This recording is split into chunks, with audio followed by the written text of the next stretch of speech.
Baru-baru ini, Raffi Ahmad mengabarkan kondisi terkini sang ibu, Ami Kanita atau kerap disapa Mama Ami usai menjalani operasi. Raffi juga membongkar penyebab ibunya harus melakukan operasi tersebut. Rupanya, nenek dari Rafattar dan Rayanza ini mengalami masalah pada ususnya. Raffi mengatakan sang ibu awalnya merasakan ususnya seperti terlilit.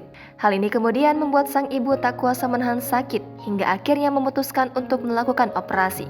Raffi Ahmad juga mengatakan bahwa tindakan operasi yang dilakukan sang ibu terbilang serius. Namun, kini kondisi sang ibu sudah berangsur membaik. Operasi yang dilakukan Mama Ami juga berjalan dengan lancar. Mama Ami bahkan dikabarkan akan keluar dari rumah sakit 2 atau 3 hari ke depan. Sebelumnya, Raffi Ahmad mengabarkan kondisi sang ibu yang harus menjalani operasi. Hal tersebut disampaikan Raffi di akun media sosial pribadinya.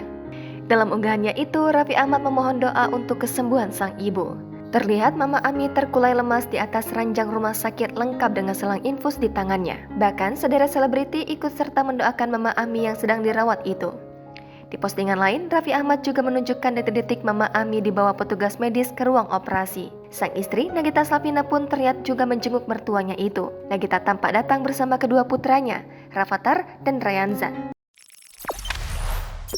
Jangan lupa subscribe, share, komen, dan like ya.